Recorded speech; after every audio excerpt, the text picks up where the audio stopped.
Chevella parliament స్థానం గెలుపుపై Congress MP అభ్యర్థి రంజిత్ రెడ్డి ధీమా వ్యక్తం చేశారు. వికారాబాద్ జిల్లాలో పోలింగ్ ప్రక్రియను రంజిత్ రెడ్డి పరిశీలించారు. ఓటింగ్ సరళిని శాతం ఈసారి మరింత పెరిగిందని, మెజారిటీ ఎంత అనేది ప్రజలే నిర్ణయిస్తారని అన్నారు. మరోపక్క ప్రభుత్వ జూనియర్ కళాశాలలోని ఓటు హక్కు వినియోగించుకున్న బీజేపీ ఎంపీ అభ్యర్థి మహేందర్ రెడ్డి గెలుపు తమదేనంటూ ధీమా వ్యక్తం చేస్తున్నారు.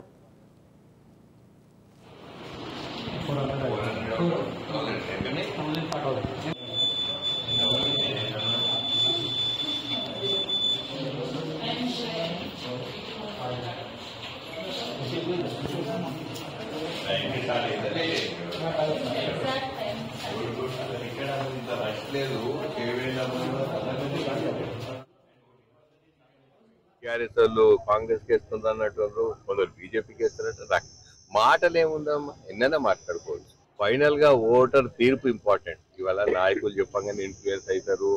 వాళ్ళు ఇంకో పార్టీకి వేయాలంటే వాళ్ళు ఒక పార్టీకి ఉంటే ఏ కార్యకర్తనో ఏ ఓటర్ అయితే ఇన్ఫ్లుయెన్స్ అయ్యే ఓటర్ ఉన్నాడు అనుకోండి, ఆయన ఇష్టం కదా. స్వచ్ఛందంగా కూడా ఆయన ఇష్టం కూడా పూర్వకంగా కూడా వేస్తారు. కానీ చెప్పగానే మారుతానని అయితే నేను అనుకో. ఫస్ట్ ఓటింగ్ పర్సంటేజ్ పెరగాలి. తర్వాత నేను గత 5 సంవత్సరాలు నేను చేసిన పనితీరే కులమానం కావాలి. పార్టీ మేనిఫెస్టోలో వచ్చింది, రేవంత్ రెడ్డి గారు 6 గ్యారెంటీలు వచ్చినాయి కాబట్టి నా పనితీరు కూడా ఒక కులమానం కావాలని చెప్పి నాకు ఆ పనితీరు కులమానంతో చూసి నన్ను ఆశీర్వదించాలి.